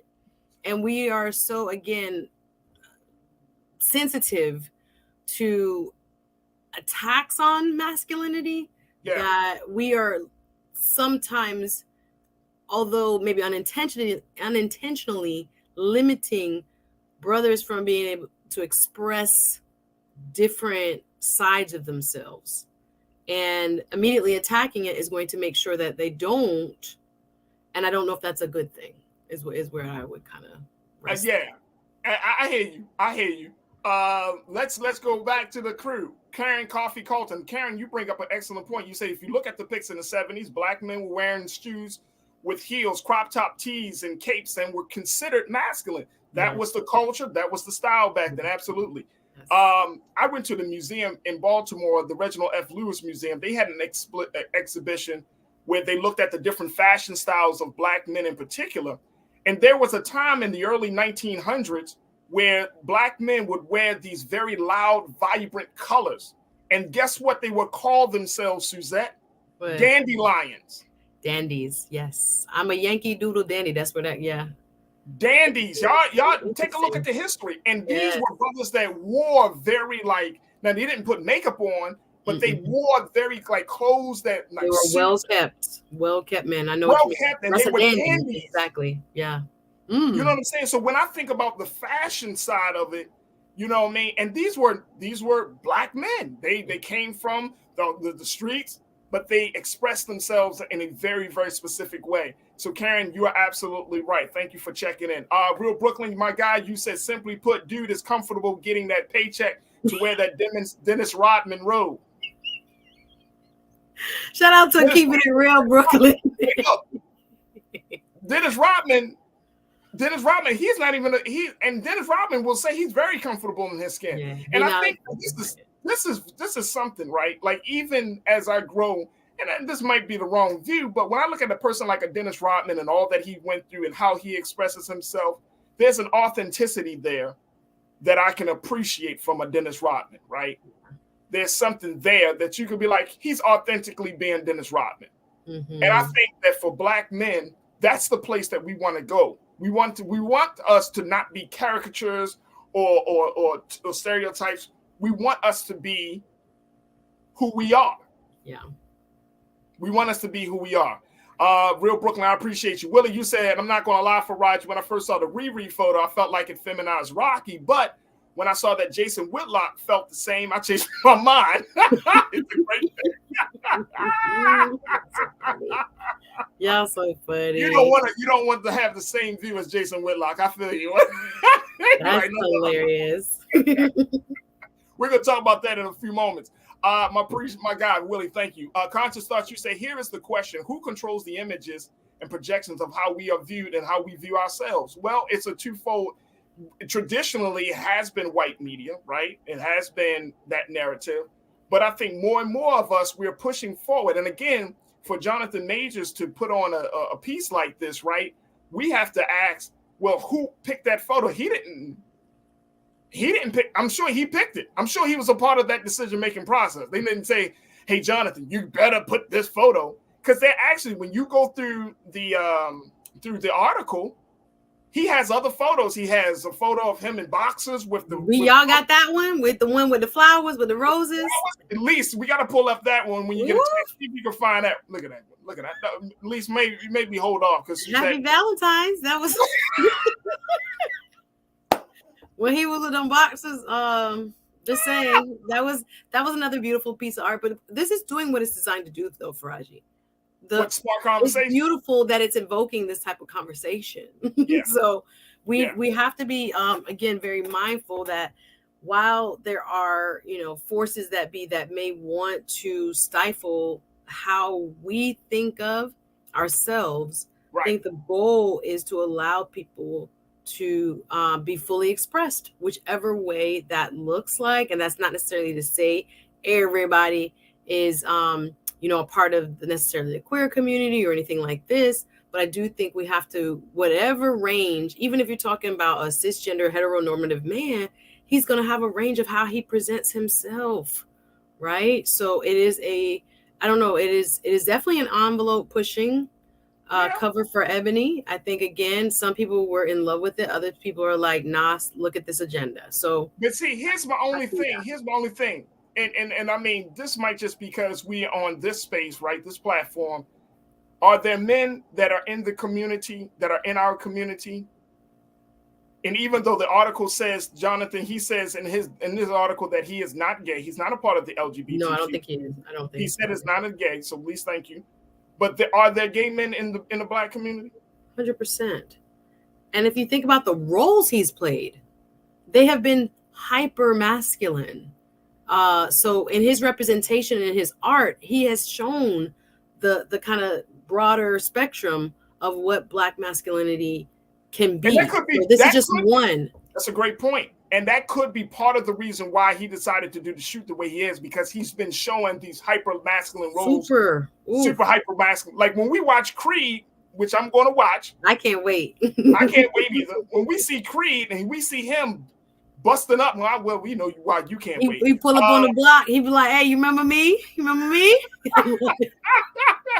Again, but we're used to that type of interplay. We're not used to this. So, yeah. Right. And so I think but I'm going to get back to, are there gay men in the community? Yes, 100%. There is. 100%. You see what I'm saying? And can we keep rejecting people because of how they want to express themselves? I mean, you can, but at the end of the day, what good is that going to do? What good is that? How does that bring us closer together? And I'm talking about in a very, very fundamental way, right? Because you're still a Black man. You're still suffering the same level of oppression and tyranny that I'm suffering from. You're still going through that whole thing. So why can't we just look at a person? And I get it. Because we say, but there are elements of our cisgender heteronormative behavior that might offend somebody else. Yeah. How many people say that they're Christian or they're religious, Muslim, when the case may be, but then their actions, you'd be like, damn, bro. I'm like, damn, sis, you know Jesus? It's really kind of the trend now. I think we have to, for me, I can't speak for anybody else, are we about making space for everyone, or is it a protective, Black men are under attack, anything that's outside of this norm, we don't want it? I don't know if that's the majority of the community. I don't know. Absolutely. Like I said, we had many people, again, that fell in love with this cover, others that were just disgusted and upset with it. But again, it did what art is beautiful, what art can do, which is to make people really think and spark these conversations. So I think we as a community definitely have to kind of dig a little deeper and talk to people who feel different ways about this, and maybe we'll learn from one another. Absolutely. Lana, you checked in and said, I'm sorry, I'm judging, but you can be alpha and artistic and not duck lips and thigh high boobs. It's jean boots. The boots go all the way up the jean. He got to put them on. I get trust and believe. I get it. I love it. I thought, look, you know what I'm saying? Like on this platform, I get it. We can kind of express ourselves as long as we respectful. But I think underneath all of this is a certain level of fear, right? And when we come forward from the break, I'm going to talk about this fear, and I want to get your take on this, Suzette, because we're operating out of fear instead of operating out of a space of love, right, with each other. And if there is a problem about Black masculinity, we all know where it stems from. It stems from our experience with the transatlantic slave trade, being in chattel slavery, breaking us down, right? But more importantly, it now requires us to take ownership of the things that we are responsible for and have done to each other. So we can't talk about Black men need to be a certain way until Black men actually decide to step up in some way, right? Like if you're going to talk about how much of a man you are, then do what men do. Don't walk out on your family. If that doesn't work out, still be there for your children. If you're going to talk about what means being a man, then do something in your community. Don't just sit on the sideline when you see injustice. Like, do what men's supposed to do. If a man is supposed to guide, to protect, a man is supposed to provide, then do that. Then there won't be no conversation about masculine and being a man. But the reason we're having these conversations is because Black men, unfortunately, we have been broken. So we've been taken away from doing the natural thing. We're being lambasted for the unnatural expression. But how do we get out of that? Get back to the natural self. And I feel like that's the other part of this conversation. Susanna, we gotta take a break. We gotta take a break. We gotta take a break. Look, when we come forward, let's talk about Rihanna and A$AP Rocky. We're gonna show you that one as well and have a conversation. Stay with us. A lot to talk about here on the Culture on the Black Star Network.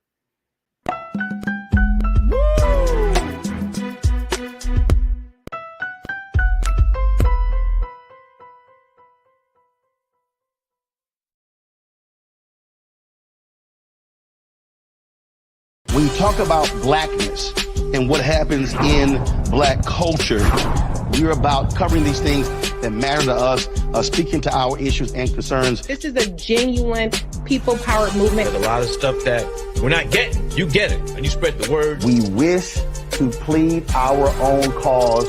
Too long have others spoken for us. We cannot tell our own story if we can't pay for it. This is about covering us. Invest in Black-owned media. Your dollars matter.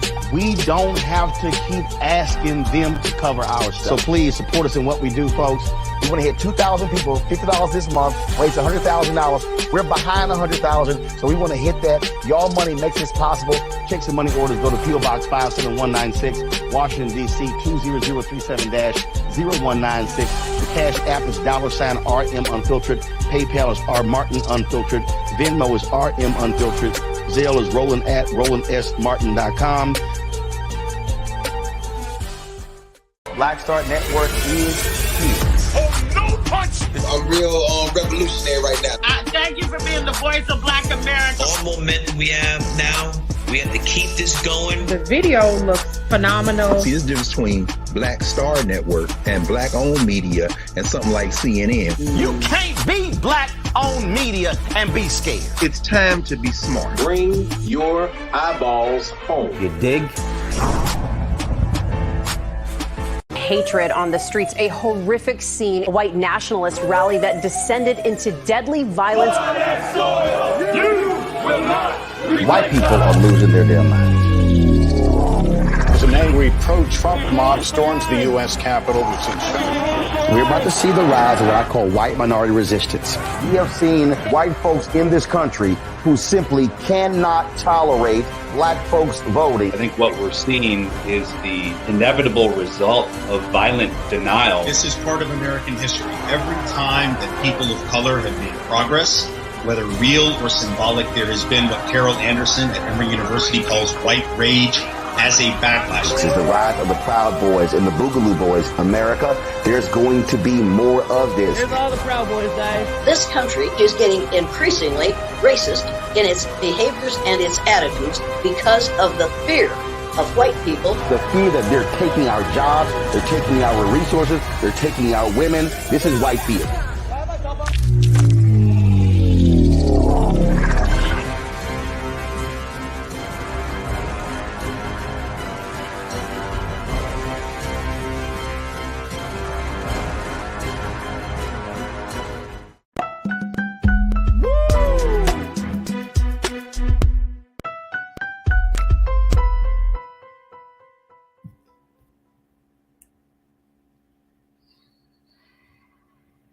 All right, folks, welcome back to the show. We've been talking to my sister Suzette Speaks, talking about redefining Black masculinity and femininity. And I want to bring my sister Suzette back into the frame. Let's look at this other part of it, which is the case with our sister Rihanna. Rihanna and her boyfriend A$AP Rocky, they just had a baby last year. Now she's on to baby number 2. Congrats, Riri. Congratulations. But take a look. This is the cover that everybody is talking about on this one. Now, I chose to put this one out there because, as you can see, this is not there. People have been sharing this. Who had the time to make that? Who had the time? She is the leader, strong. Now, I wanted to do it because I wanted to show how this came across. People saw this. Strong, dominant, masculine woman. She is the leader. He is the follower. Cockshame, submissive, nurturing, feminine man. Here's my pushback on this. And you say, who thought about that? That's one question. Like, hey, who took the time to do this? Took effort. Right? Craziness. But here's my thing, though. Here's my thing. I'm going to look at this. If men, this is to the point that I was making before the pause. If men stepped up, or rather, since we find that some Black men don't step up, some, not all, we're present, should Black women step down from taking the lead? You want me to answer? Should Black men step down? So let me kind of preface Black this. women step down from taking the lead if you see that a Black man is not stepping up. Okay, and in the spirit of love and unity, I'm going to start by saying there are many, and I was trying to find when you sent today's topics, like different studies and statistics to kind of go through this. And at first, I would like to state that the majority of Black men handle their business when it comes to their kids, much more than other racial counterparts. So we want to make sure we're clear on that I believe that I found that 60% of Black fathers live with their kids, right? So they might be in a cohabitation, et cetera, but they live with their kids. And studies have also shown that Black men who are fathers go above and beyond other races when it comes to taking care of their business. So we're going to put that out there first and foremost. Now, when I look at the dynamics between Black men and Black women, and again, my only intent is to see us kind of come together and not arguing about who is to blame. But when we look at what is going on and the dynamics that kind of led to this discussion, I think there are so many layers when it comes to what is structural in our society that impedes us from finding one another. So what do I mean by that? I'm saying when it comes to things like education opportunities, when it comes to work and income opportunities, I was looking up how much the average Black man in Florida makes. Again, I hadn't had time to kind of cross-check my references, but as a ballpark, it was $37,000. So when I thought about what it costs to live in Miami, exactly, when we talk about, again, income parity, right, which again goes back to education, which goes back to looking at the Black man being overrepresented. If you do not have the educational opportunities, work opportunities, then we're looking at why we are overrepresented in criminal justice, et cetera, et cetera. There's no real one answer. That's why I want to be careful not to kind of set us, upon one another to say, step up. I'm looking at it again. There are structural conditions within society as a whole. Prior to the 70s, we were looking at high rates of marriage compared to our counterparts, right?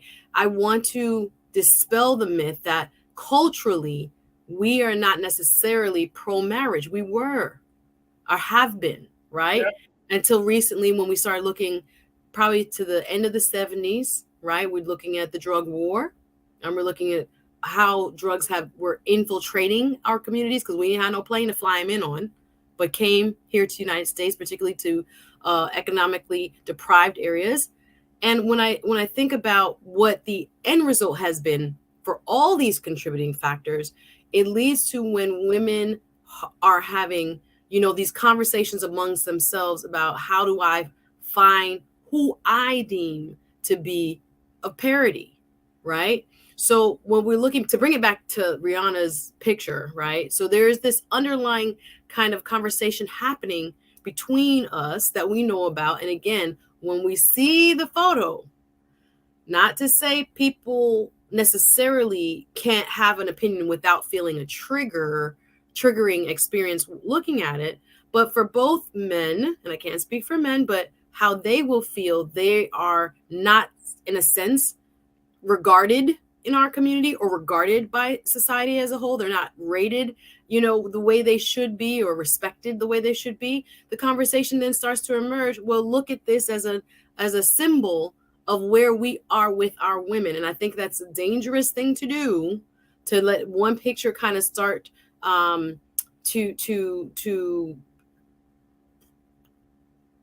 continue to promote what many are feeling or which on paper may not actually be true. I don't know if that's clear on that last part. So no, I get you.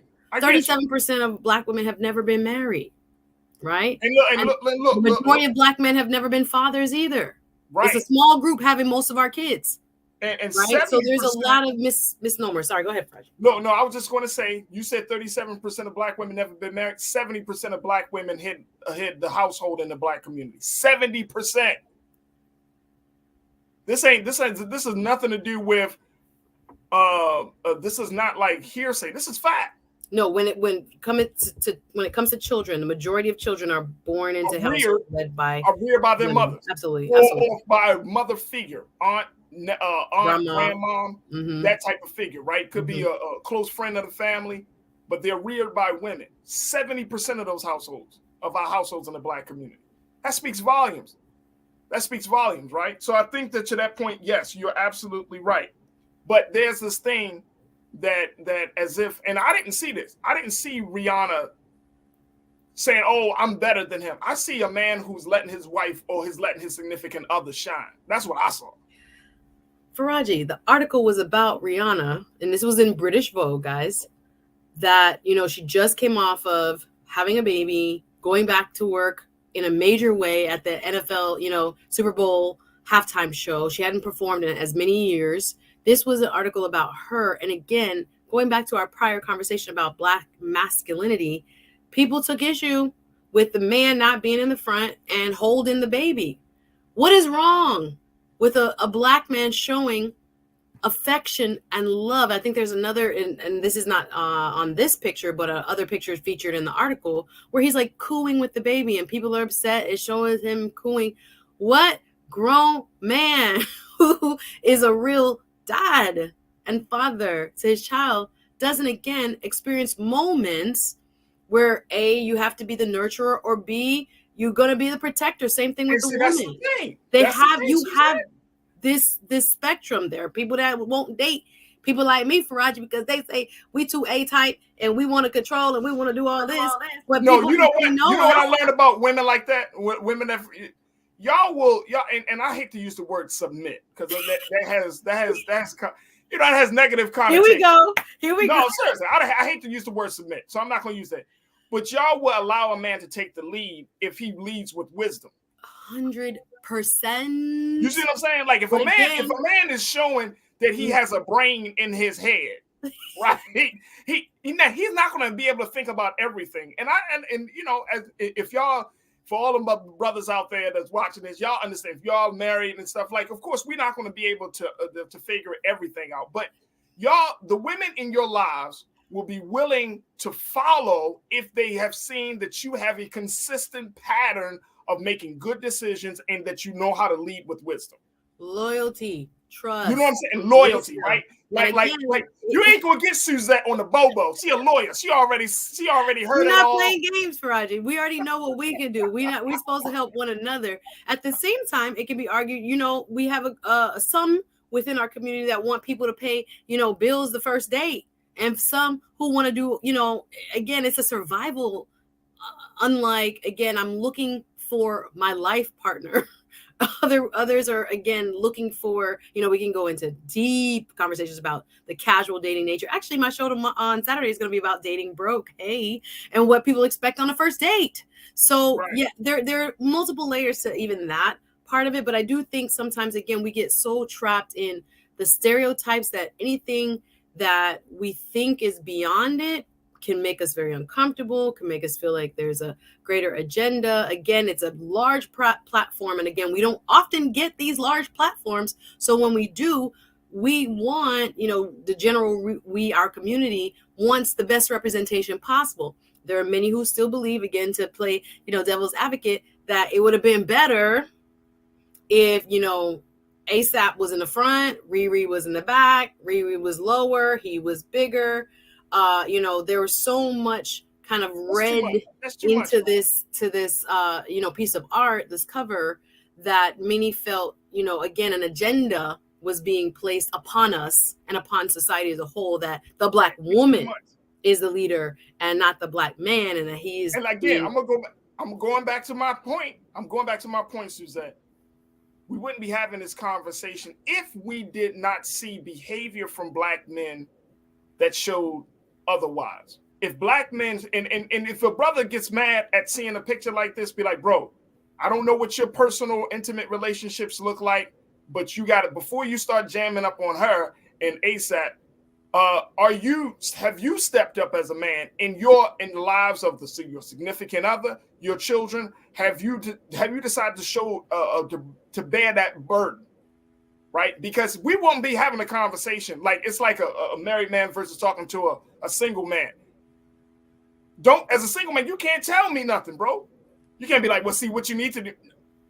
Hold on, bro. I'm gonna let you address the brothers, okay? I'm gonna leave that right. Because at the end of the day, it's about a man taking his rightful role. If a man knows who he is, or more importantly, if he understands what his role is, right? He don't need to beat on his chest.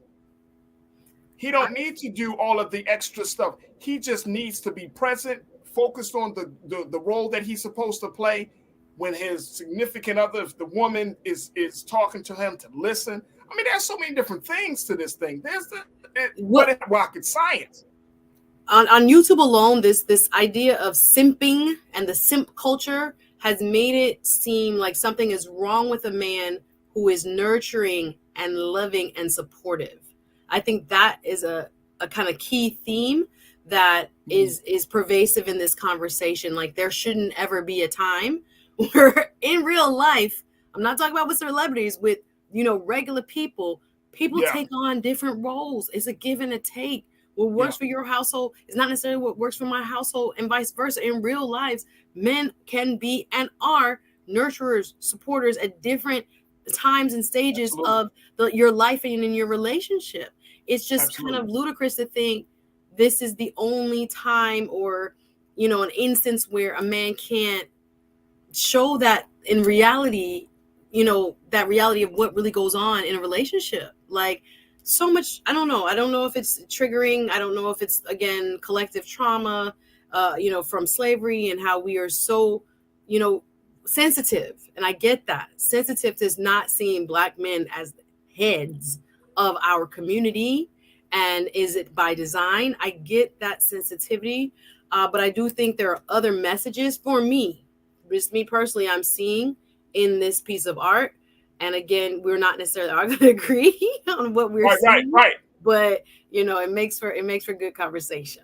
Look, like my sister Lana, she said, Farajii, you being really judging today on Black men. Then she went to Tiana and said, it's just a picture. I get it. But in that case, I would have declined the feature. It's her cover. I get it. I'm judging on Black men because I'm starting to hear more and more stories from Black women on how Black men don't step up. Okay. That's too deep for us to handle in about 2 minutes. I can't even go there. I don't know if it's a generational thing, but that's why I'm kind of being, because I'm looking at the big picture. We can't have strong families, and then we can't talk about being a strong people or having a strong nation if black men continue to play the games. I'm putting that on black men. Because I know a lot of, sisters got y'all stuff, but y'all have been bearing the burden. 70% of households, let me go back to this, 70% of households are ran by women. So what does that mean? So why would I beat up on the sister that's doing the brunt of the work? No, that's not my job. That's not my role. That's why I got Suzette. Listen, I'm definitely, again, there's so many contributing factors. Come on, man. Come on. There's so many contributing factors, structural, institutional. I get it. I get all that. But see, once you get to a certain age, and as we close out, once you get to a certain age, Suzette, guess what? It's like the book say, you know what I'm saying? That once you grow up and you start to put away childish things, right? Childish ways. If you claim you a man, then be a damn man. All right, I've got to go, y'all. Stop all that bullshit, man. Stop all that. I'm a man. You don't take care of nobody. You don't feed nobody. You don't clothe nobody. You don't offer no woman nothing, but you claim you a man. Man, get the hell out of my damn face. It's a lot of men doing the right thing, but we got to go, Farajii. We got to go. Thank y'all. Check me out on my channel, though. I'll see you. Suzette Speaks. You always get me like this on Wednesday. It's your fault, Suzette. Thank you. We got to go. Love you, Farajii. Thanks, everybody. Bye. All right, folks, that's going to do it for us. I thank you, each and one of you. I thank my team, Lise, Joel, thank my Keenan, thank my control room. Yo, make sure y'all follow us on all social media platforms at Black Star Network. And, of course, make sure y'all continue to support us. And make sure you follow me on social media at The Real Farajii on IG and Farajii on Twitter. I love to connect with you. Stay tuned. Up next is Roland Martin Unfiltered. As always, never be afraid to challenge what's wrong. Stand for what's right while being yourself in the process. And God willing, we'll talk tomorrow for another exciting edition of The Culture here on the Black Star Network. Peace.